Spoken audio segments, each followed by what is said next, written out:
Welcome to the very first episode of the Pillow Fright Podcast. I'm Elissa. I'm Kay. And I'm Amelia. And we are your three besties who bring over all the best VHS tapes that your parents would never let you watch. Horror is all about nostalgia, and we're three 90s kids who grew up watching our scary movies at slumber parties, after mom and dad went to bed, so we could watch the stuff we were probably too young to be watching, but that's what all the good stuff was.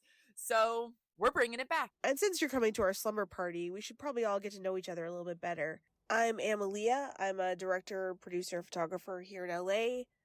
You may have seen my work on the cover of Fangoria, because I do a lot of their covers. I've directed movies like Deathcember and the upcoming Slasher Size. I've been a monster kid since I was like 4, so I'm really excited to talk about movies with you all. Well, I'm Elissa. I am an actor, burlesque performer, tarot reader, alternative health practitioner. And I've been a lifelong horror fan since I could even remember. And I love Corey Feldman. We are BFFs. That's not true, Elissa. Don't lie to us. I'm Kay. I am a special effects makeup artist, actor, and horror creator, director. I didn't grow up with horror in the same way that not only they did, but a lot of people, but I'm making up for it. Yes, you are, Kay. Yeah, I am. I'm Thank excited to be bad influences, but in the best way possible. Yes, I'm psyched. We have such sights to show you. Since this is our first time, what were your first horror movies? That's a good question. That's a really good question. Oh, me? Okay. I don't remember the first, horror... Well, I remember the first one that traumatized me to the point where, I slept in my mom's bed till I was 7, practically, and I woke up in my own bed every morning. The Blob, 1988, because my mom worked at Albertsons, when they had the video rentals, the VHSs. She brought home inventory to go through. That was one of her side jobs. And The Blob was there, and my sister, when she used to watch horror movies, it's weird, she used to watch them as a kid, but now she's like, no, don't listen to Heather. I'm not making you sound bad. You love horror. You're just afraid. It's okay. Anyway, The Blob was on. We're like, let's just watch The Blob. I'm 5. It's okay. Or however old I was when we watched it. Oh my gosh. Walking by that aisle and seeing the cover of The Blob on the VHS, I swear is the most traumatic thing. To this day, I cannot see that cover. And the drain, the drain scene, the theater with the guy with the yo-yo, and those are two scenes that just, oh my God, in the movie theater. So that, I don't know how that trauma got me to love it so much, but my sister used to threaten me and be like, if you tell on mom this, or if you don't do this, I'm gonna tape your eyes open and you're gonna watch The Blob. That was her threat, and that was really scary. But yeah, that was my first memory of horror. First horror movie I ever watched as a little kid was definitely going to be Garfield's Halloween. I remember specifically. The Blob and then Garfield's Halloween. But if we're talking about horror movie that traumatized us first, which is the movie I remember so much more, I am from Chicago, and so we had Svengoolie. Love Svengoolie, good rubber chicken, can't be mad at that. And I would watch it it was an afternoon rerun, because I'm pretty sure it was still light outside at my grandparents' house, because that was the only place I was allowed to watch horror. To get into the childhood drama later. My house was on, and I don't even think I finished the movie. I remember clips of it in my brain, but when I think of the movie House, or if I remember I was at a Monster Palooza and there were horror pins that someone had, and it was just the hand and the purple face, the demon monster purple face, and I get this feeling in the pit of my stomach, absolute dread. And when I say this Monster Palooza, I definitely mean within the last 5 years this happened, of a movie I saw as a little kid. I have never watched the movie since. Terrified me, couldn't sleep, and I know that it's not a scary movie. The effects are it's everyone says it's a funny movie. And if it was about Svengoolie, like, yeah, that tracks. But like, But I when you was. have that memory as a child. It's Yeah. like, Well, oh, I don't want man. to lose it. I feel like if I watch the movie, I'll lose the No. first movie that scared me. I don't think you will. No, I don't know, I'm pretty I'm still judgy. terrified of the Blob. When I watch the Blob, I still have that feeling in the pit of my stomach. So you'll still have that feeling. Well, I hope You'll so. still be traumatized. Like, if we I watch have it. the little hand pin. I love it, but I keep that one, like, I keep it special. So, like, it's a little sacred for me. There's nothing like 80s horror. That's It's true. just like- what about you, Emma? I don't think I know this. Yes, you do. You totally do. Wait, do I? My first horror movie was when I was 4. I know, 4. There was a little, because I grew up in like rural Maine, like Bangor, Maine, like in the fucking woods. And we had like one mom and pop video store and they had Monster Squad. And it was in the kids section because it's kind of a kids movie. So my grandparents who were babysitting me let me rent it. And I fucking loved it so much. I rented it like every day, I think until like I was like 8 or 9, and they just gave us the VHS because I had rented it so many times. And like I got in trouble like in first grade. You know how like when you're a kid you have to like make those books and they like have the wallpaper covers with like the spiral thing on the side. Did you guys ever have to do that? Yeah, I think. It's like your little published book when you were a kid. They Oh, have, like, yeah. Okay. yeah, Oh my they gosh. probably don't do that anymore because we're all old bitches. But I made one that was like a Monster Squad fan fiction. I got in like a lot of trouble in like first grade, and my mom got called in, which is You did fanfic in first grade. for Monster Squad. But the first movie that scared me was Ghostbusters 2. There's scary stuff in I that. slept on my parents' floor for weeks. Like I was like, I don't know, 8. And I was so fucking scared of like, was it Vlad? It was. No. No, it was Vigo. Vigo. Jesus. Vigo. Yes. Fuck Vigo, man. Like, He's kind of a daddy now, though. I was doing a photo shoot at Tom Savini's house years ago, and he has like the life-size full painting It's scary. in his house, and like I Okay, was that's like, cool, though. I was just like, oh, like 2 steps back. I was like, You no, know what? not today. Don't Sam. break That- eye contact with That me. actually, Yeah. I'm remembering it now. That scared the crap out of me because when the slime, all the slime Yeah. comes, it reminded me of the Blob, and it scared the Ah, crap out full of me. circle. Full First, circle, oh my full God. circle. But you know Oh what my really gosh. scares me now as an adult? Like I tried to watch it again like this week, Woman in Black with Daniel Radcliffe. It's so scary. I like had nightmares. Like I had to like sleep on the couch. My husband's just like, "Where'd you go?" I was afraid that there was a woman in black in our bedroom. It's too dark in here. I had to turn the TV I on. gotta see that one again. We should watch that one. Oh, I mean, it's so scary. Yeah. Because the only one that I kept on seeing for a while was I watched the sequel a couple times. Oh no, that one's garbage. Right, but like I'm trying to think of the last movie that like, because you know there's jump scares. There's really good jump scares, but I can't even think of the last movie that like disturbed me, upset I me. feel like this should be an episode. Like we're planning an episode right now to talk about We're gonna like have to actual find- movies that scared us because I have so much trouble thinking, and then I think of it, and then I forget it again. Like, Yeah. but there's. I Yeah, blocked 'cause it there's already. movies You'll with a never- jump scare. You'll never yeah. forget the first movies that scared you. No. It's like a Ever. relationship. You got your jump scares, which are like your one night stands. You kind of forget about you know, it affects you, and then you forget about it. And then you have your like really effective scares. You're just like stays with you, Yeah. stays in your heart. Yeah. Like I a hope you long die, term motherfucker. relationship is. I hope you get fat and bald, blob. Which leads us. Well, speaking of, yes. If you haven't already guessed, this is a film that is brought out by Shudder and AMC. It is a limited run as of the time of filming this Mhm. weekend, March 22nd. And it will be on Shudder April 19th. And that is Late Night with the Devil. Woo! Applause, applause. I don't remember what the music was, but yeah, I think this was a great first movie to watch because I honestly didn't know it was in theaters until we talked about it, which I appreciate that it was. And that when it first, like when that Shudder logo came on the screen, I was like, that feels so weird. You're like it's just- Shudder yeah, theatrical style. But I know, seeing Shudder outside of my home, I was it like, was so strange. violating. And- Oh my god. And I haven't gone to the theaters much at all lately. So for me, like I felt like not proud in like I'm so proud to be here, but like in a way where it's like, I'm so thankful that I can like be here and be comfortable and support, because when we got the tickets, we were the only ones in the theater. And then when we got there, the theater was pretty full.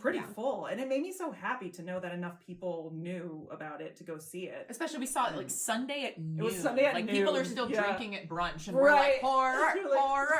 "One late night with the devil." And we were at an AMC theater, so that does track. Yeah. That they were doing this limited release there, and I mean, like I've subscribed to Shudder since before AMC was involved. I love OG Shudder. Shudder's been awesome. It's always had. I will say, like their curation on their app Yeah. has always been the absolute Always best really good. for finding movies. And sadly, now I subscribe to it to AMC, and I will say, like that's actually my biggest disappointment is their the format and curation on their app is awful now that it's like. Oh, I'm sorry, through Prime. That was my mistake. If you have it just the Shudder app, it's amazing. Through Prime, it's just not as good. I as soon as Walking Dead's done, I'll cancel. Yeah. But it's really great to see something that was all horror for horror fans, and that did, it started out just horror movies, and then they started kind of like funding or producing movies to have the Shudder name, and now it just feels. And they do shows, originals. Oh yes, they do some, or like they've picked up originals that others have like let go of. That maybe didn't start on Shudder, but they've moved definitely to Shudder. saved some movies. Yes, they've saved some stuff that like the audiences loved so and would have thankful. been gone. I mean, Well, and The Last I'm Drive-In's an example of like something bringing right, back that we never and it's thought was going to be huge. a thing. That's their biggest show, That I was think. amazing. That or Dragula, which they also Dragula. They saved. did, yes. And like I gotta send a big shout out to my boy Sam Zimmerman, who I started at Fangoria with. Oh my god, 15 years ago. Oh, wow. As I think he was the internet editor, and then he had gone to Shock to You Drop when Ryan Turek had moved to Blumhouse, Okay. and then he got this gig at Shudder. And I don't know if that was the origin of Shudder, but it's definitely the first time I heard of it. And all of a sudden he's out here like programming some of the best stuff in the genre. Awesome. So good on him. Like that's so fucking awesome. Yeah. So I think when we get into it, we're gonna discuss non-spoilers a little bit because Non-spoiler we're not first. a fan of spoilers here. No, I don't even, for the most part, don't no. even watch trailers unless it's for, yeah. so I didn't see a Right. trailer for this movie before we watched it. Right. If I think if a movie's gonna be good, I 100% won't watch the trailer because I don't want to see a single shows thing too much. before I'm Yeah. watching the movie. I mean, Yeah. I'm sort of the opposite because I really love trailers. I love the art of trailers, but I do think that we're in this weird age where like production companies aren't trusting that their people are going to go see their movie, so they're spoiling everything. They're like, look, we've got this, we've got that, we've got that. I'm like, dude, just setting the atmosphere is going to fill Those are seats. so much more Like, effective. Trust that people are going to show up. Yes. That's, no matter what, horror fans love horror. And that's that's why I love being part of this community. Like, we love it. We love it through and through. Right. So when production companies and big studios just don't have, like, it's like, but how do you not get that? Like, As long as they just withhold the jump scare, just any jump scare, any big moment that could just make us have a heart attack, just don't show it. Don't show it. Yeah. That's all we ask. yeah, don't ruin it. It's like a haunted house. If the jump scare happened right outside, I'd be like, well, no. As a former scare actor, I can attest to the Congo lines that back up and being like, how do I do this? How do I pop out more than once? Yeah. And then they walk by, they're like, I saw you! I'm like, oh no! I know, it's Not my my fault. fault! I'm like the asshole at Universal who'll just like pause and be like, Same. See, that's fun though. If there's Is no it? one coming though, if it's like, if No, it's not I don't back care up, if there's any people no one coming, because frankly, especially at Universal, now that's what I want. there's so many. No, No, I know. and I love it. I I know. think that they have some of the most gorgeous haunted houses. Come on, there's nothing I better know. than like getting that. Even for I I was a love it. scare actor I love too, it. and like So I know I that know, but feeling, that's like, such a good yeah. feeling to get the scare. I know. And that's why I'm like, I know that there's like so many people and you have to do the time and you have to do it, but like there's so much work that goes into these things that show it off. And that's one of the reasons I think it's so great that Shudder's putting things in theaters, that this is going to be a new trend besides it just like a limited release, especially considering Shudder AMC, you have the theaters right there. Yeah. It's a beautiful partnership. Like, absolutely love it. Keep this relationship going. I ship them. I don't know if that's like a thing that we You know what? Let's do it. I ship them. So, going into Late Night with the Devil, I think we're going to discuss some non-spoilers for anybody who hasn't seen it yet. And then we'll go into the spoilers, but we'll give you a heads up because nobody likes a spoiler. No spoilers. We're not that kind of people. We're not that kind of people. But so the film we're talking about this evening is Late Night with the Devil that we all had the pleasure of seeing last night. As of the recording date of this podcast, the film was in theaters with AMC for a very limited run the weekend of March 22nd. Late Night with the Devil is a live television broadcast in 1977. Goes horribly wrong, unleashing evil into the nation's living rooms. I Like really the love theremin. The theremin. Theremin plays a part, but that's not a spoiler. It does steal the show a It kind little of does, bit. though. The I love the theremin is theremin. great. I want to play on one. I want to touch one it. so bad. Well, I want to not touch it. No, but like I want to touch it because I can't touch it. But like, yeah. but then like not touch it. Gus. I just want to play it. Gus and his theremin. Two directors, twin directors. You said. Yeah, I mean, granted, I don't have any confirmation of that, but from their IMDb photos, they look like they're twinning hard. They're twinning hard. Yes. They're from Australia. Yes. Twin Australian directors, Cameron and Colin Carnes. They also wrote it, the film, which is great. What else have they done? Is there? There's a couple. There was well, hold on. They had like four. They had 4 or 5 films when I looked yesterday. Sadly I have not heard of any of them. I did see that one of them is on Prime. So let me pull this up. 100 Bloody Acres is on Prime. Okay. That's an Australian horror film from 2012. They also are known for Scare Campaign in 2016. So this is mostly like they're mostly like Australian. Australian. Australian. Okay. Seems. Cool. Good for them. Yeah, a lot of which interesting on their IMDb. It's mostly editing, writing credits. So. Good for them for making these type of horror movies, and especially something like this. You know, it's interesting because when we saw this movie, there's like I believe 9 production companies. So many production companies. That IFC.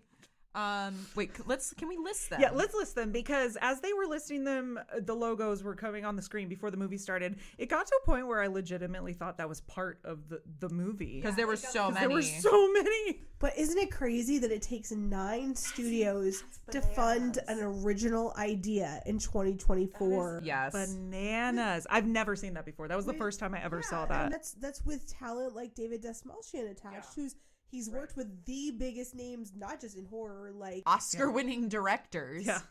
John Cena, come on. Oh, he's the only one who met. No, I'm just kidding. well, he was at the Oscars, all of him. But I'm trying to see if there's. I can't get. It won't show me the lists. This already won an award. Did it really? I believe it was at South by Southwest. Awesome. I believe. Fantastic competition. Fantastic Fest. Oh no.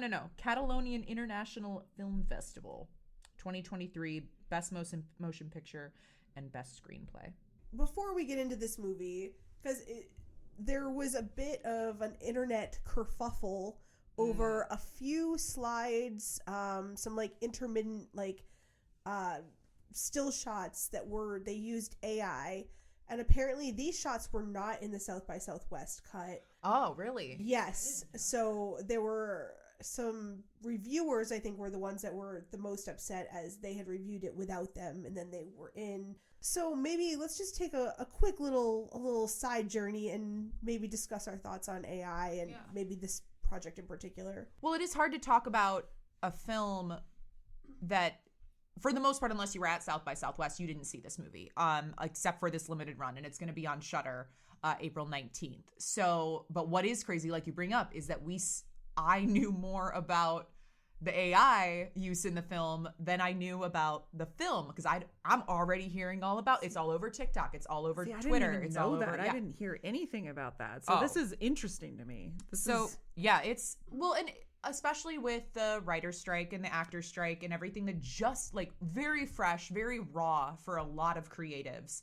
And you have so many large corporations that are instantly going to AI over everyone else. And I think that when you see it in not just a movie but an independent feature, people take notice, you know, and then it's more open to critique. And it's hard because the shots that were there, as you know, I hire a lot of artists in my job, and I know specifically there are many artists in the independent space who can do that style of art and are very affordable. So it is kind of a bummer, but then also seeing these 9, you know, film studios, maybe they just didn't have any more money or time. What was it? Is it a spoiler? Can we talk about it right now? It's not a spoiler. Okay. It's the commercial. It's the cut to commercial or coming back from commercial. With like the Halloween, like the retro Halloween art. They did 3. Okay, yeah. The 2 that I think were the most notable were, it was a dancing skeleton one, and then one where it's an owl and a TV set, a retro TV set. And for me, the retro TV set, the buttons, that was the dead giveaway. The buttons were not the same space. And also one problem I have with AI art is that it almost looks like it's been run through Facetune too many times, and it's got this blur that it's a very glossy look. Yes, which is a direct it's a very jarring visual in comparison to a 1977 TV broadcast where it's blurry because of grainy versus blurry because it literally looks like someone went over with a blur tool. See, I didn't even notice it, and I think it's because I had my eye patch on halfway through.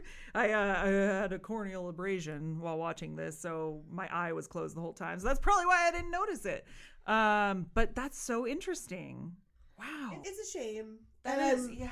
Oh, but it's also a shame that it's overshadowing a really well done independent movie. Yeah. Where crews built sets and costumers killed it and creating this 70s aesthetic. That's something that I think that was my favorite part of this whole film was that and as I mentioned, I love 70s aesthetic. I love occult, 70s occult, satanic panic. I love all of that. And they did so well when they did the intro, when they did the intro of this, just the documentary style of how they just did all the clips together and just the lighting, the coloring, the just costuming, everything was just so great.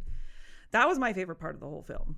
Well, and I think it's going on, you saw it a lot on Twitter, and so people are talking about how the cutting corners aspect of they did so much with, like you said, the costuming, the set, the practical effects, the special effects.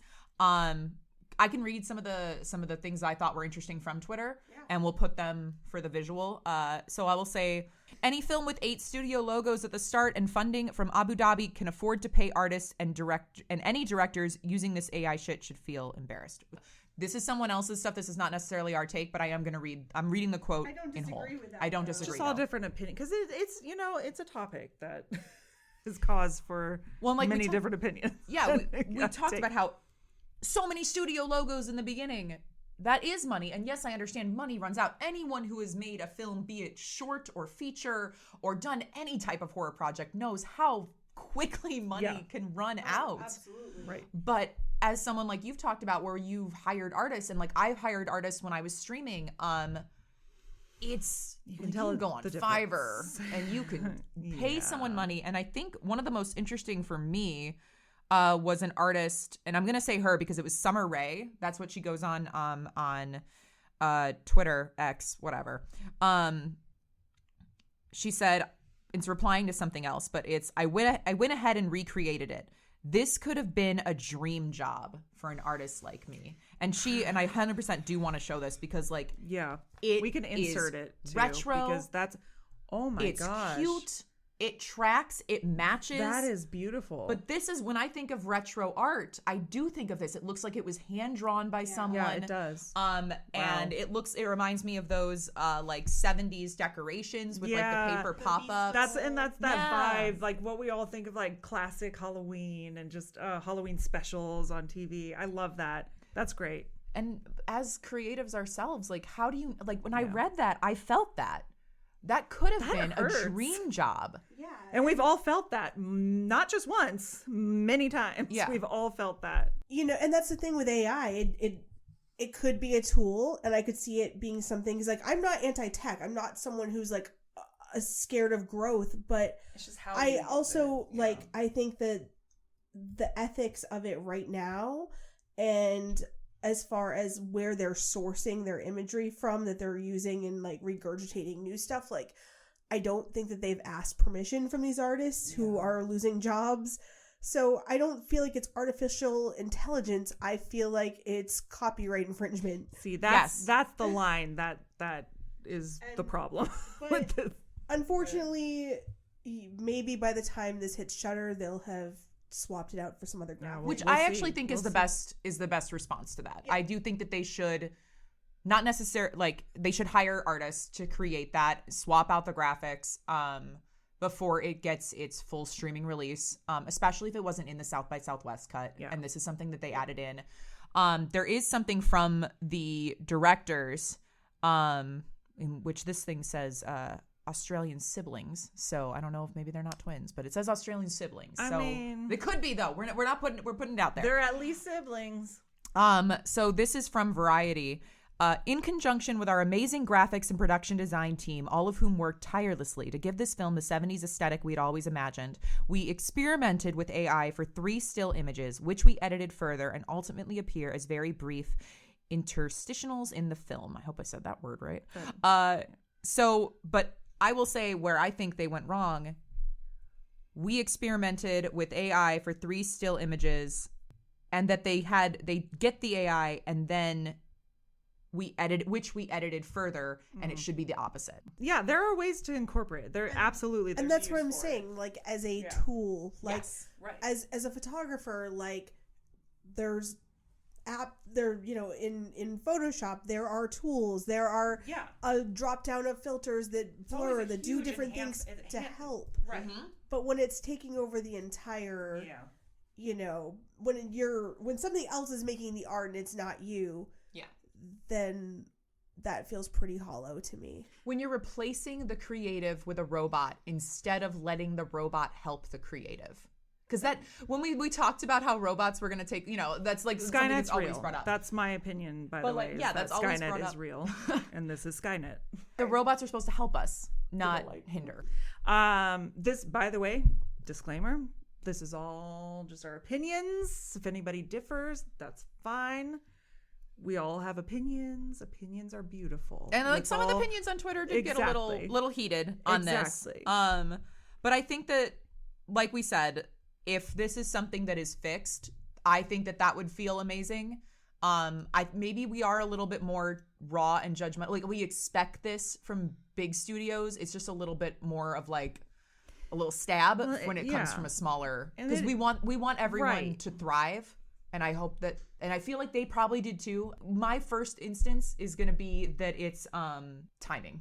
That's what I think. And it's just, it hits a personal chord, especially for people like us, I think, who know people who can be in that position and who are so talented, and we know these people. In an industry that's struggling. It hits personally, yes. And I know that people who may not be in the industry, who may not know artists, may see it differently. And it is what it is. But when it hits so close to home, it's just, when something hits close to home, it hits differently. And it's harder to not take personally. Before we move on from this, I think the general consensus that I could take away from it is AI is going to be a bigger topic that our industry is going to keep continuing to talk about, and figuring out where it fits as a tool for us moving forward. And I think these are conversations that we should keep having. Oh, yeah. And, I think that, with any new technology, like, people hated CG when it came around. That's true. It's true. And then it just found its place. Exactly. So maybe AI will, maybe it won't be accepted, and maybe we'll move away from it, but I think it's a conversation that we should keep having, that people should be open to keep talking about and fine-tuning a tool that we could use in the future. But I just don't think it's there yet. I don't even think it looks good yet. It really doesn't. I think that's the biggest. And I think, a bigger issue is like, but if a human can do it better, please let a human do it. But I do agree with you, is that I also think, like, if we stop talking about it, then they're gonna continue to shortchange artists. And as artists, we should always be standing up for other artists. And Always. because especially in the age where we're seeing a lot of, and this has always been like an issue of independent versus big picture, but I think that a lot of the studios that we have grown to love, because they're big studios that still care about the little guy and still care about giving like smaller artists a chance, we want to make sure that they think about like the whole picture too. Yeah. And when people bring this up, there's no way they don't see it. They well, are now looking. that you're mentioning it, yeah, I can tell now. It's you know, it's unfortunate, but you're right. It is a topic that we absolutely need to keep talking about.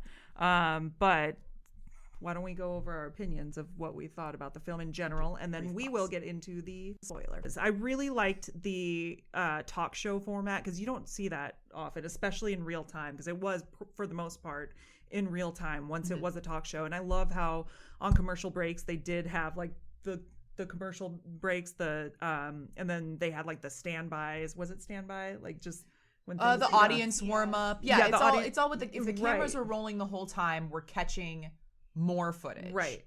And then behind, when they weren't on camera, they switched to black and white, and that was kind of like the behind the scenes sort of like how Yeah, they did when, that, right?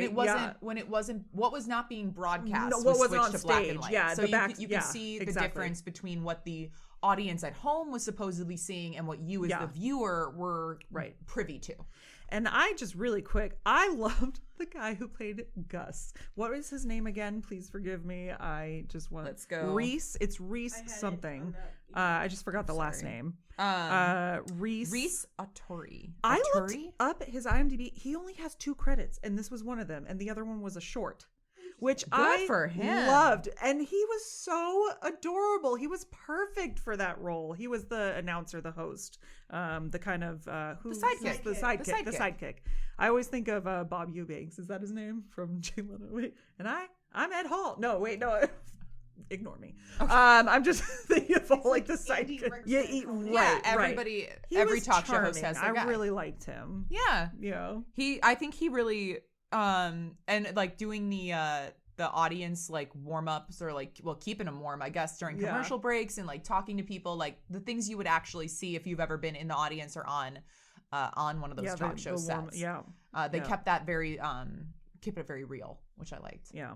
So we're doing a whole month of found footage production, TV production movies, and this is the first one. But I'm really excited for the two of you to get into some of the deeper cuts that I've personally seen, but there are bigger, like this movie is very much inspired by a lot of movies that already exist within this sub genre. Right. Yeah, because you haven't seen the other ones that we're going to be. No, because I haven't either. So it's interesting to hear Oh your no! take. Well, yes, I've seen. Oh, okay. We've seen 2 of them, but we have not seen. There's gonna be 4 in total, including Late Night with the So Devil. I've seen the yeah So we've seen the 2 modern ones. Modern ones. Okay. You've seen all of them. Yes. So it's interesting to hear your take. Oh yeah, I mean, and it's interesting that this movie, while it's very much, it has moments of inspiration from these past movies.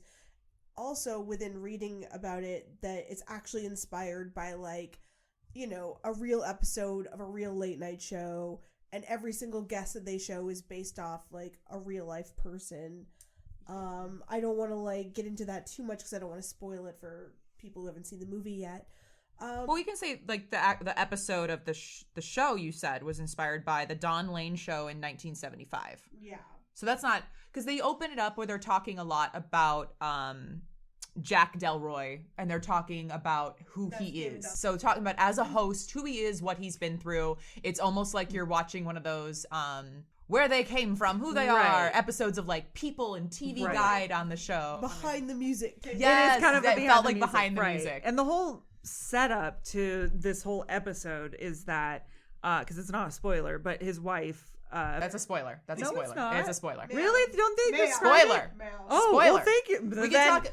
I'm not going to name YouTubes who did talk about this in the non-spoiler section, but I thought it was a non-spoiler. No. We're just talking about like, and as a movie in general, they open the film where they're talking about what's going on in the time. Like, I like how they set it up, which is always difficult with found footage. As if you've made found footage, you watch found footage, setting up the world outside of what you're watching is difficult. Like Blair Witch does it with talking about like, we found this footage in this time and it is real and these kids disappeared.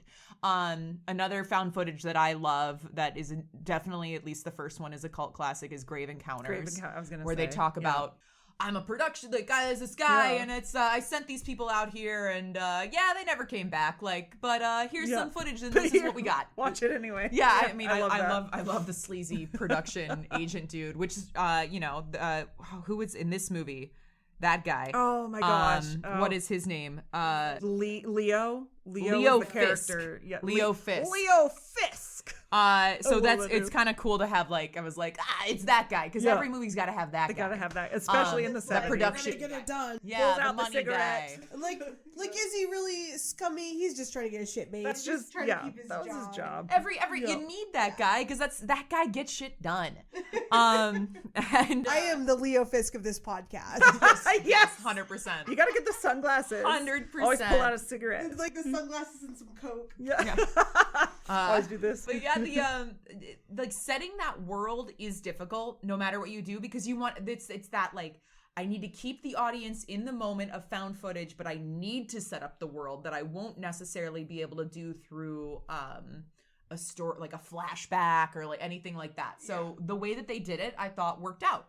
It worked well. It did. It's a little long in my opinion. Like, as a filmmaker, you always want to show, not tell, but it's really hard to do that with something that's found footage, because as you're saying, you can't really use flashbacks. Though, to be honest, I don't think that this movie plays by all the found footage rules. I think it kind of makes its own. Yes. And you just got to be along for the ride for that. So, I mean, I think maybe some people will be sticklers for that. Like, all the footage is supposed to be like BTS. Like, would that really have been filmed? Would it have been shot like that? Yes. Yeah. It's an interesting movie. I wouldn't skip it if, it's on Shudder. Y'all can watch it for free. And that's the thing. And I wonder what opinions would be like too if we just watched it in our living room, at night before bed, because it was interesting watching something like that, because I feel like obviously every movie is made like to be on the big screen. That's just kind of, I feel like movies are made for the most part. I won't to be say on the every big movie. Not I think every, but that changed within the last 4 years specifically. But for the most part, with the goal in mind to be like that, and this is the rare case where I feel like I would have been a little more involved if I was in my living room. Like, it would have affected me a little bit more if I was in my living room. Yeah. It's supposed to be a television show that's broadcast into your living room. It's the late night show. Right. So on a television it's the show that your set, parents wouldn't let you stay up for. It would be more exciting, which is a rare case. Usually it's the opposite. But I would have loved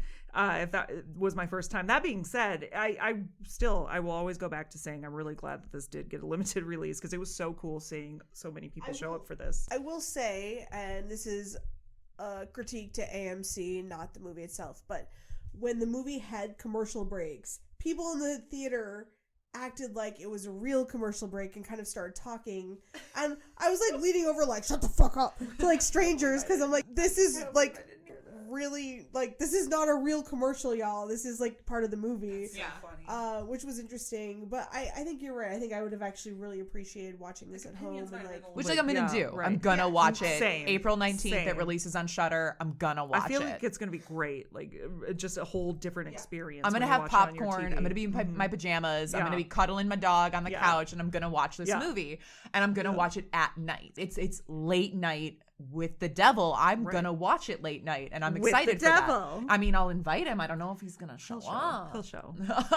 So something else before we get to spoilers that I really wanted to discuss is this is set in the late 70s when like Satanic Panic was just becoming a thing, and also there were like competitions in late night to like up the ante. But I still feel like this kind of falls with the trope of like Satanic Panic horror movies, where it's actually promoting that like Reagan era Satanic Panic versus like setting any other precedent. Does that make sense? Like, it still be like, Satan is bad, you know, be scared of the devil, be scared of, you know. And so I'm interested in seeing a movie do the reverse of that, because pretty much everything within that genre still does that, you know, like House of the Devil. The devil's still the bad guy. Like, the actual movie Satanic Panic. Yeah, the devil being the Right, bad guy. right. Yeah. So I'm like, what does it look like if we flip that?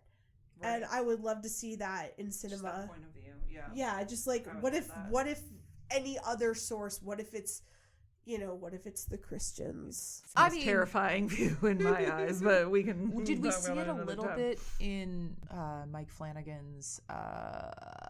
Why can't I'm so bad with names? Was it a movie? Show? No, the show. Midnight Mass. Midnight Mass. Midnight Mass. With Catholicism being the villain. Interesting. That's how I yeah, took it, but maybe yeah. it's because I have religious fear. And so anybody I was like, who does no. have, The yeah. worst character in that show where like, I think she's so incredibly talented, but if I ever see the woman who plays the nun in that and she's in all of Oh yeah, you're like, I'm gonna punch her in the face. I don't want to meet She her. has- I yep. hate her. She's so good at playing villains, She's so like- good at being bad because I think that like I remember this is outing myself that I remember her from Grey's Anatomy. Me too. I know. She was a what's her face's girlfriend, and then she didn't fit in, and she's like, I'm gonna go. She she just wasn't on the show. I feel bad that I admitted no that I watched spoilers, but she was involved in a very serious part plot, of the show. But plot anyway, change. I remember in I'm so bad with names. My I know, God. I forgot. I know. The first Mike Y'all Flanagan. are off on a tangent. No, we did. Okay. Anyway, that aspect of like Catholicism being the evil versus every time you think of, if you think of like exorcism movies, if you Or just like Satan being the bad guy. Yes. Like occult Yeah. bad, Satan bad, which is fine, but it's also just furthering, this propaganda that's. But I'm wondering the if base of it's Christian. I'm Yeah. wondering if it was just because it was in that time, like it Yeah, was very maybe, but faithful it's to the still- time period. But I understand what you're It's saying. still, there was room to Yeah. deviate, and I'm not saying that's a bad thing. It's just a choice, Well, and I'm just saying there's room for you to like go make your fall. There's go, room for go all make of your you go as make your filmmakers. movie, Emma. Well, and it's good to see. I mean, I love watching exorcism movies and things like that, and that does have, like you said. But I also like to think of like which is bad, and now when we see movies about witchcraft, they're the heroes. It's you think Which I'm of very like thankful for. right, I like that. I but like that. so I think that tide does turn Yeah. with movies. So like you said, we could start seeing where these satanic cults maybe aren't the villains. That time is probably coming because Right. if we Just seeing another point of view. Yeah. It's just it's the nice. killer's always bad, but now we start to see movies where we're empathizing with the killer. Exactly. And so maybe that's the next big thing. Maybe that's going to be the next thing in horror is we can start seeing more things that, because I'm not the only person that has religious trauma. So like, No, you're not. so maybe that is going to be we can look. Two Italian Catholics right here is like former. You know, We'll start to see it because horror is made by people's experiences and Which I stories love. that we want Yeah. to tell in a way. So hopefully that's No, a I story love that's that. out there. Well, and now do you think we should get into the spoiler Yeah. section? All right. If you Because have you've been not- dying to talk about it. I know. We've spent enough time. If you have not already, shut everything off. Shut it now because we're going to spoil it. Watch the movie April And then come 19th back. on Shudder. Well, duh. Jeez. And then come back and then hear the spoiler review because we are going to spoil all over this. Spoil the fuck all over the thing. I just wanted to ASMR that. It's also going to be more swears in the spoiler one. There's going to be more swears because that's what you do in a spoiler. Swear words. So, all right, shut off now. Come back. Spoilers. Okay, so as some things that we talked about is it's a late night show. He's been a radio show host, which I think was like really brief, but I actually liked. He was a regional radio a Chicago area, which I like because he's from Chicago. Yeah, it was like Wait, the actors is from Chicago, or you mean? No, his character. Oh, his character. duh. No, as Okay, the actor as yeah. well. Oh, really? Okay. So yeah, Jack Delroy, that's David Dastmalchian's character. He is a regional host that's made it up to the big times, and he's competing. His show is opposite Carson, and he's never taken first place. And they used a real, they put that even, Carson is not a fictional Right. talk They- shows. they- They right. they brought that real life. And then his ratings began to fall and fall and fall. And he took like a month off, they said, or he took some time off. They also made it apparent that he was part of a men's club, which was potentially a cult. In the Right. redwoods of They California. showed right. There was like With an owl. The owl was like the mascot, And of the his and the Right. owl also was Night Owls was the name of the show. Yeah. So that like extra tie-in was very important because it's like, oh well, they not gloss over it, they bring it up, but they don't explicitly say that he got the show because of them. But Right. then the show is Night Owls, and being a nerd, I'm like, Stage fright. stage Yeah, fright. yeah, yeah. If you go into Stage like fright. away from horror into comic books, thought- the Court of Owls is a huge Batman thing where it is the rich people who secretly run Gotham are called the Court of Owls. Oh yeah. And so having this rich group that's an owl, I was like, okay, well maybe I thought in the theater, I was like, nerds, you nerd. You're a nerd. But also because David Dastmalchian is in the DC universe, is where you got to start with Dark Knight. yeah. So I thought that was an interesting, like maybe Oh, I not like a specific tie-in that they had, but for me, I was like, Yeah. oh hey, I love let's that. bring it back. From what I read, the filmmakers had this project that they were working on, and then they read in Fangoria that David was trying to be a host, or he has a character that he does, and I'm so sorry if you hear this, David, because I've directed his other character. The vampire. And I can't for the life of me think of his name off the top of my head, but he does have his own like Svengoolie type character that he does, and he was talking about how he loved hosting and like so they were like, oh well, maybe we should reach out to this guy, and they showed him this pitch deck that looked like a vintage TV guide, and they loved it, and he loved it, and like the rest is history. They got this movie made, which is super cool. Like that's such an exciting thing, to get an actor like of David's level excited about your small independent movie. Fuck yeah. But so yeah, he plays this this guy who's been through this very traumatic thing with his wife, and he's also on this like hunt for ratings. And so he puts together this Halloween episode that's supposed to end in an exorcism. Not an interview with a demon that's inside a little the girl. demon was, and and that's something that they showed in the package before the episode was Abraxas, the cult that worshipped Abraxas, and like the house burned. Demon, by the way? I think it is. Well, with that little tie-in where they were like, abracadabra comes from Abraxas, I was like, wait, It's what?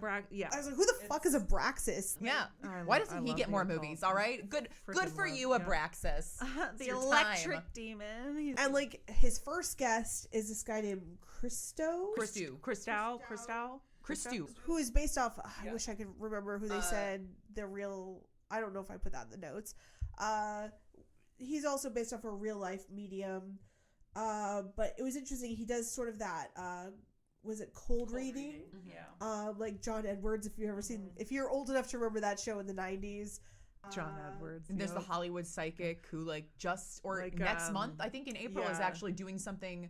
I don't know if it's called the Hollywood psychic, but there's someone who is doing basically that cold Yeah. reading, and he has a TV show where he interviews Hollywood celebrities, and he's gonna be at like crypto or he's gonna be playing at like in Peacock Place next month. So, but it's like, this guy is like cold reading the audience, and then he like is getting all of them wrong, and he's looking like a fucking tool.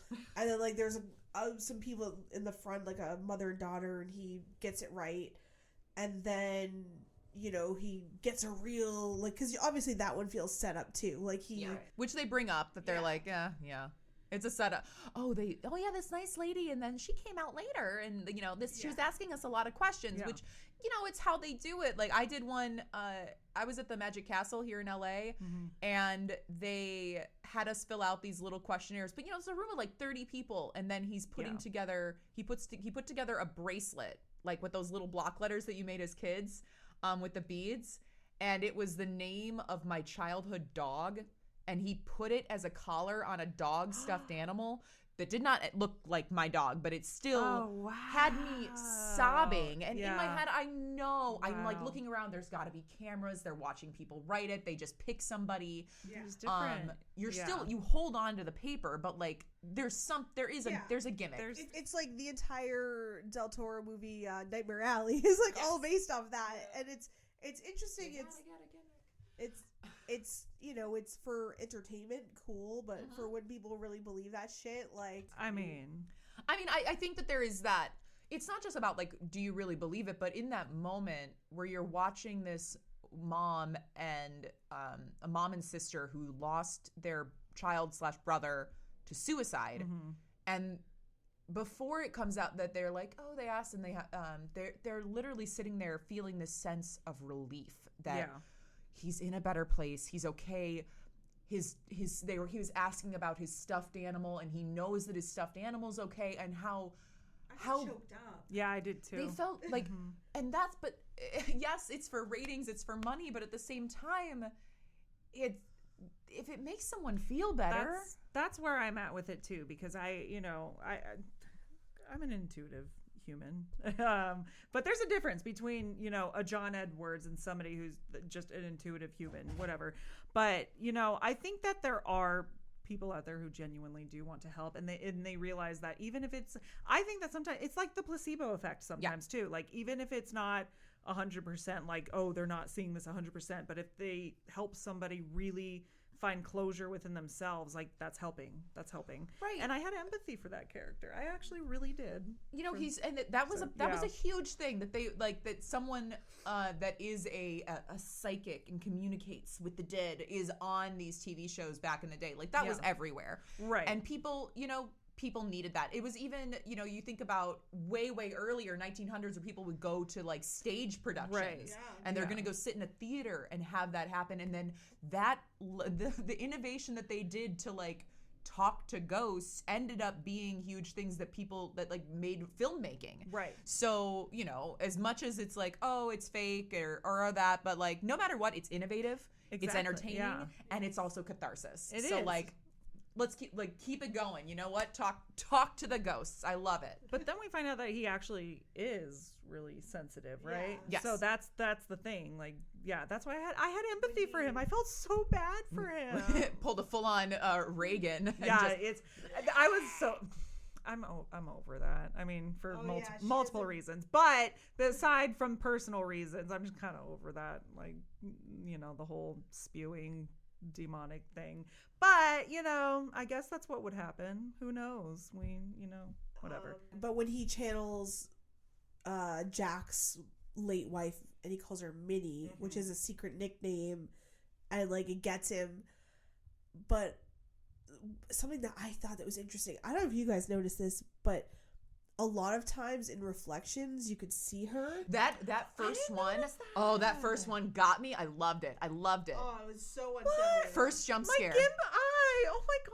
I hate that I have a bad eye. I don't know. Well, this is a spoiler episode, so you've already seen it. Yeah. Okay, so that jump. So he's checking himself in the mirror. He's talking to the producer, and he she's walks there. away, and it's not just like her. It's her in the hospital gown, corpse, no hair. A version of her we had not seen yet in the film, because the last time we saw her was when she was on air, and like with a nice dress, but she has the scarf, and now we're seeing what she probably looked like in her last moments. Yeah. And dying in a hospital. As he's walking away from the mirror, she's in it. I can't wait to see it again because I missed It, that. like, It was It good. was like that. I literally chills I'm right getting now, chills feeling right it, now. remembering it.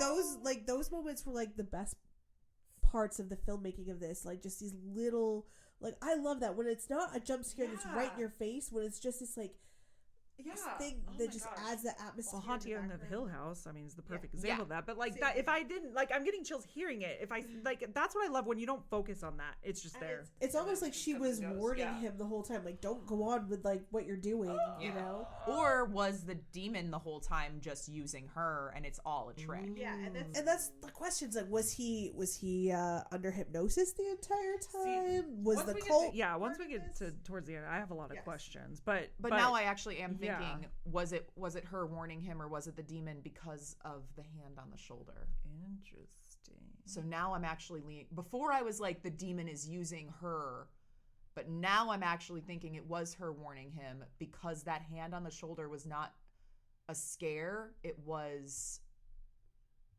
just like, I'm here. It was just there. Yeah. Like holding him back, Yes. and he wasn't listening. What Exactly. what was that's I beautiful. feel very awful, forgive me. What was the magician's character's name? The cynic. The cynic. The cynic. So the cynic was wait, was that Xandor? Xandor, right? Was that him? No, Yeah. no, no, no, no. Oh. Carmichael Hague. Carmichael, yes. that's right. Carmichael That's right. Hague, Yeah. which I loved. I was So like, "Sick." he was I loved him in this role. He was like, what was it, $100,000, $500,000? It was It was originally 100,000, but he was 100,000 going to and then- raise it to right. $500,000 if they could prove it tonight. right. Yes, like he's a cynic he was a magician turned cynic who was calling out fakes, and he's Including like famous fake. Like, he was like Ed and Lorraine Warren. Oh, they didn't show up to Right. Amityville. Which- So I like that. I liked Yeah. that. Because not only is it calling out to something that movies have been made out of, but actually Right. we're also And- real life people Right. that have movies about. as someone who grew up in New England, like is so well known growing up that they were frauds. Right. So now that there's an entire cinematic universe around them I love being that. like, heroes. heroes. More than Right. frauds, but that's not something we need to get into tonight. Right. Different day. Different day. Different day. Yikes. But I loved him. I loved that actor. He was just so like you just wanted to He was the punch worst. him in the His face. little, Yeah. like, his little looks to right. camera, like, But then him also being like, yo, can I get in this cult? Like, can I get in your rich guy cult? Yes. Oh my gosh, I Yo. loved watching him though. Like I loved watching just the way he looked in the background that he looked at everybody, and no matter like what ante kept being upped, he was just like He always had to say hogwash, something. hogwash. He was like, As much as he was there to be the cynic, he was also there for fame, just like everybody Yes. else. exactly. Yes. Oh, I Which, loved you that. know, Yeah. Including the psychiatrist was there for fame and Yeah. for a fling. Mm-hmm. Which like I was like, oh damn, I don't know, like I don't know if I like that or not. Yeah. I don't know if I needed it. I mean, I think it speaks to him as like a flawed character. Right. Yeah. That's Of, what I thought, like- too. And that's another thing that I take away from it. I was like, so was his wife a sacrifice for fame? I think that's I think that that's how I took it. But maybe a sacrifice he didn't realize he was agreeing to. is the whole thing this like subtext for like his guilt, of like killing his wife to get higher rating. That's the question that I Especially had. at But, the end. like, Yeah. But yeah, I mean, plot wise, I mean, just to be on because I keep skipping ahead and I'm getting confused because I want to make sure that we're on the same timeline. So Christow is his name, right? Yes. He Reagan's all over the place. Like things are not right. The electrical thing is a big thing throughout the Yeah, movie. the Just glitches. the electricity. I love those little yeah, glitches. he goes away and then we find out during one of the commercial breaks that he actually died in the ambulance. Yeah. And he's like, "Don't tell Gus. Gus will freak out. Don't Gus tell." is not Gus, having Gus this. is just not having it. Gus is like, guys, can we just not? I'm really sorry, but can we Right. not? And then so after the magician, Ooh, well, actually, just bringing yeah. up Gus, I really like that little. There was that one moment where Jack brings up of like when people told me I should quit, and then they cut to Gus real quick, and he has this like he has a little bit of a guilt face, and it's not that he told him to quit because he's doing bad. I think Yeah. my opinion was that he probably told him to quit because like his wife just died. Right. Take some time, dude. Exactly. You don't need to come Trying back to be a human, so yeah. fast. Because I know you said a month, but like for some odd reason, I took it that it was like a couple Maybe weeks. it was. I don't know why No, I they said thought 1 month. I 1 thought month? One, Okay. the number one. But sticks out, still, but your yeah. wife died, and you took 1 month Right. off. And I understand it's a creative Look thing. at IRL though. Liam Neeson, whose wife died, he was on the movie Chloe, I think it was called, and he was in the middle of shooting. He gets a call that his wife died in a skiing accident. He takes a few days off and goes straight back to finish because Sweep Sweet, Sweep. sweet, sweet. On an episode that was Yeah. Halloween. It was a Sweep Sweep Yeah. Halloween episode Right. that they were airing. Right. Which I also loved all the little retro, like I- the little yeah, I bat loved that they that. had I going in loved front of it. the And camera. the theremin Yeah. version of It- all the music. I Yeah. love that. I feel really bad for the singer who didn't get to go on though. I know. Because She did have like a couple clips. and then you hear her warming up in the back at one of the commercial breaks. I loved that. and they're But- just like, you know what? No, we're not gonna do her. no, Sorry. because June comes out, and then her name's Lily, right? The girl's name is Lily, who the Veruca Salt looking menace. Veruca Salt menace. So Dude, she was the- unsettling. She was the only survivor of the fire of the cult that the fire burned down, and Which like she have a suddenly red survived. Yeah. Right. Just like I could talk about her all I day. liked her. I mean, Ooh. one, it was like the whole. I was like, okay, so the demon is within you the entire time. But my debate was, is she like when you watch exorcism movies? It's like they're fighting it or they're going along with it. But I was like, girl is like, yeah, all right, demon. What camera do you want me? I didn't think she was asking Yeah. them. I thought she was asking the demon. What camera do I look at? What who am I playing off of? Who am I talking to? Yeah. Because a lot of times when she was not in like full demon mode, when she like channels his dead wife, because that's what led me to believe of like, is the demon the wife or is the wife actually there? And it's that part of her. But don't I always look beautiful, Jack? And she says it in the voice. I was like, so the wife's not there. It's the demon who's just fucking. I thought the demon was just like full on. Like she was not quite there. Like every time she tried to get the demon out, I almost felt like she was trying to get the girl out. Like it was mostly the demon the whole time. Yeah, like she was living with that demon. Oh in her. God, she was Mr. Wriggles because he wriggles in her head and wriggles out. And I was like, does he wriggle out? And he just lives there. Lilith, because I mean Lily was like a play on Lilith, which is supposed to be the demon. Succubus, whatever. I liked that. I think that definitely had some. The names I think were interesting. I liked that, but she was very good in that role. She's it's not easy to always do possessions and do all that, but she had her eyes. Ooh, she communicated so well through her eyes. And with her character, June tries to she didn't want to talk to Mr. Wriggles, right? She didn't want to bring that whole part out, but she'd agreed. She'd obviously agreed to it, right? And June was the author of a book, and she basically Lily, this young girl, was part of a cult that like Kool-Aided themselves, basically, right? Yeah, there's no other. Yeah, they Kool-Aided themselves with fire, and she was the sole survivor. June was a parapsychologist who had adopted her and has been working with her to. It didn't sound like to get Abraxas or the demon or whatever out.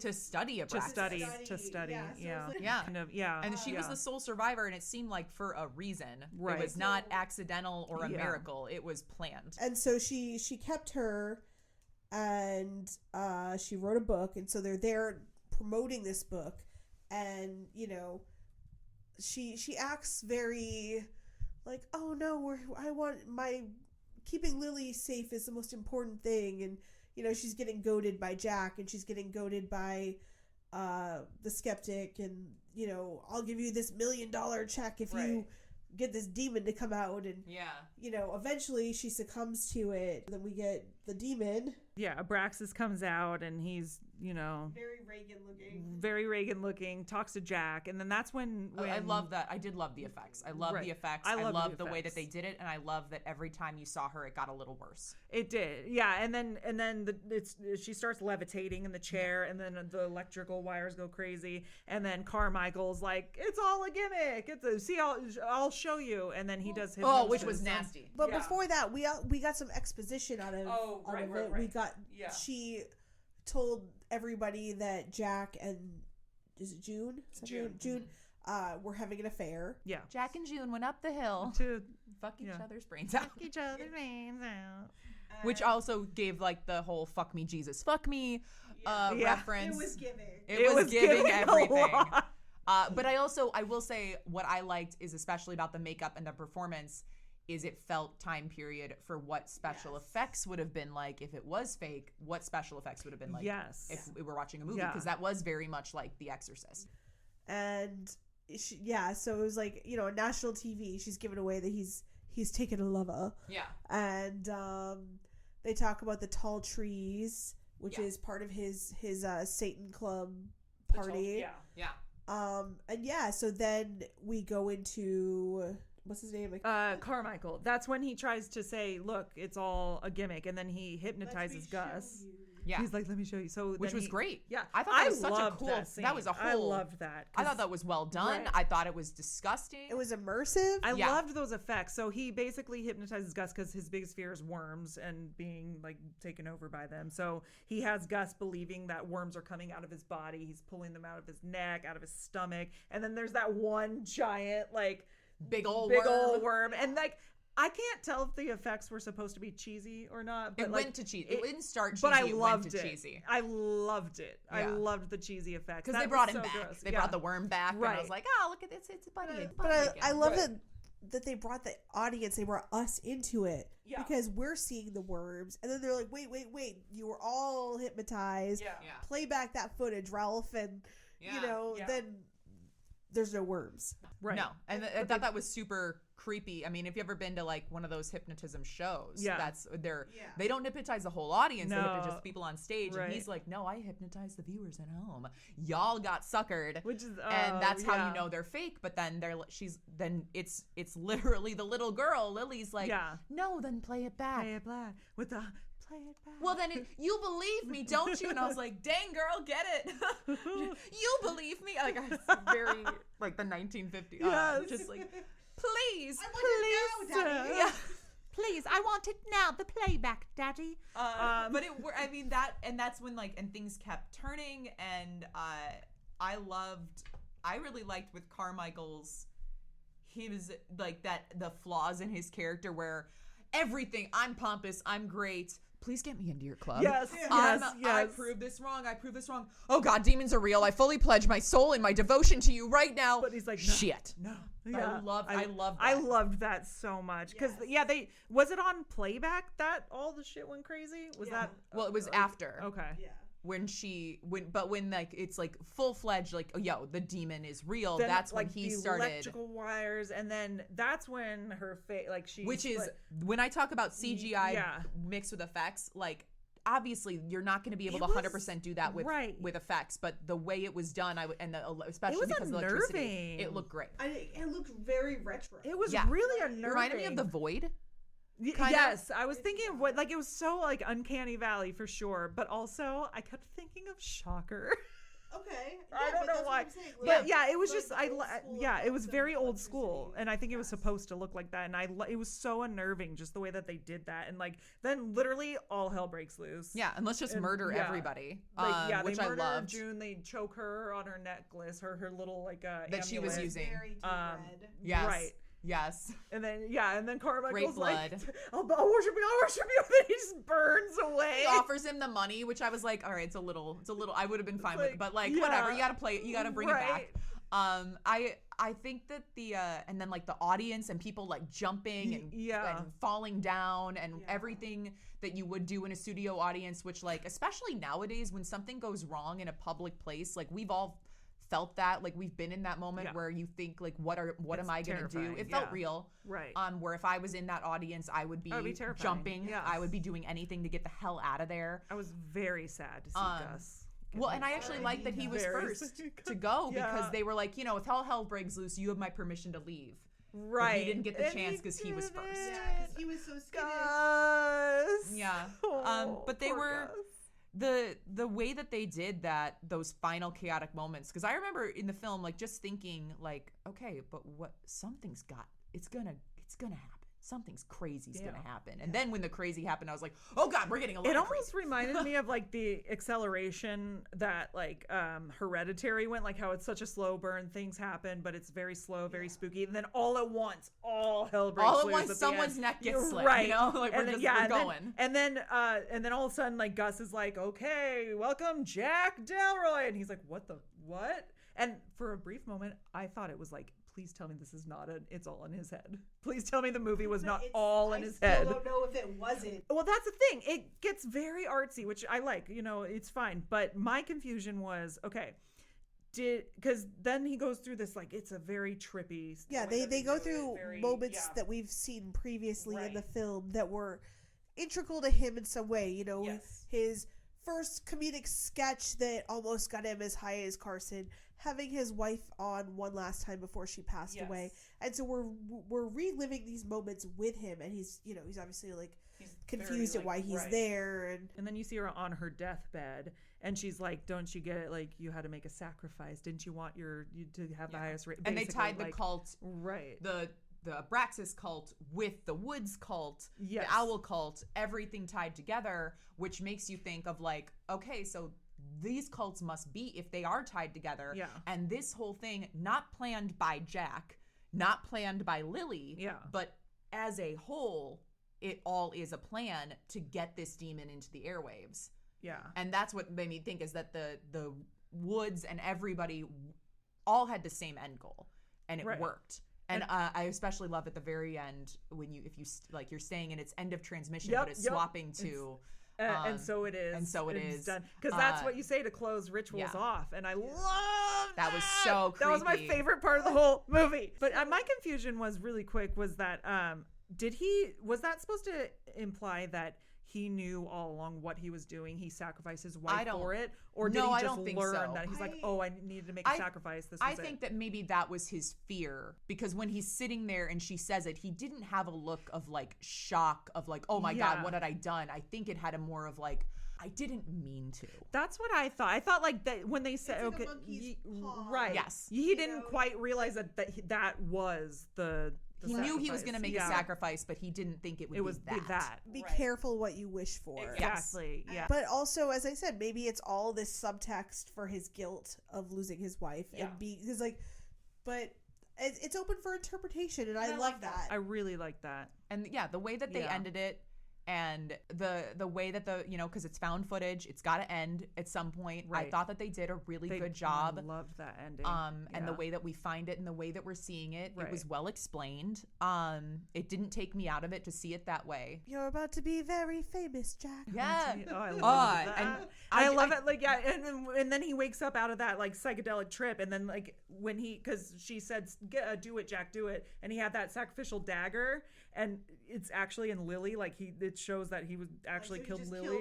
And so then he snaps out of it and everyone's dead. And I love how he's like, what does he say? He tries to say like the words to like get out of the trance or something. Yeah. Oh, that was. I loved that. And he's like, this isn't real. This isn't real. It's whatever. Click your heels to go home type of thing. Yeah, and I it was forget not what the words happen. were. And he says like 3 times. He's like, it's this as is they're hypnosis. like It's pulling hypnosis. away, just like the dot, like it was just like in the studio that they be pulling away the crane. And I was like, I loved it. That end of transmission though. Yeah. That so it is done. Ooh.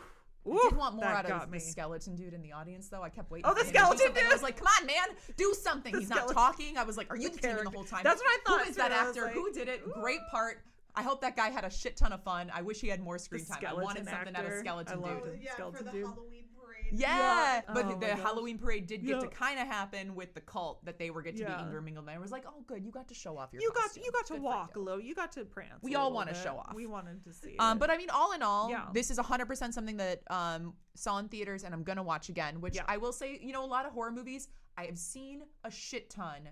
But how many do I go back and watch again? Right, like actively want to just go back to rewatch. Like I can't wait to go rewatch. I'm really excited to see this on a TV and see, and I want to see all the wife and in the reflections. I can't wait to see that. That's so cool. I want to see how many things I missed. Yeah. And I do think that as far as a production goes, for a new type of found footage, and not saying it's like 100% new, but it is different. When I show you more of these, you're gonna be like, oh. So I mean, speaking of that, what's our next episode? Our next episode is Ghost Watch. Ghost Watch, and we're gonna be doing a little something different.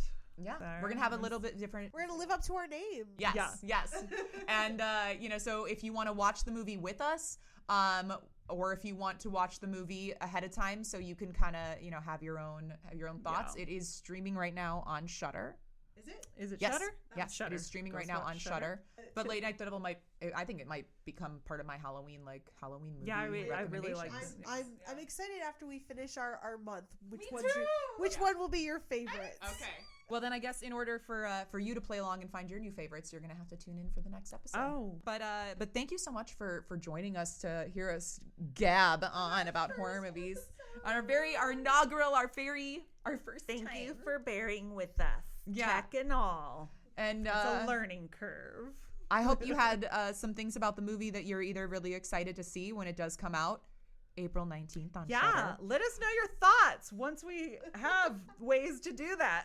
And if there's other movies that you can think of in the genre, please leave it in the comments so we can bring these up so we can discuss more, because as much as we've seen so much, there's no way we've seen everything. Love hearing about it because there is so much horror out there, and that's the best part. So until next time, good night. Good night. Sweet frights. Sweet frights. Have a pillow fright. I know. We'll try. We'll work. All right, not that one. Not that We'll one. work on it. We'll work on it. We can work on it. I don't know. Whatever. We're first. Just we'll go to bed. Go to bed. We'll see you when you wake up. Bye.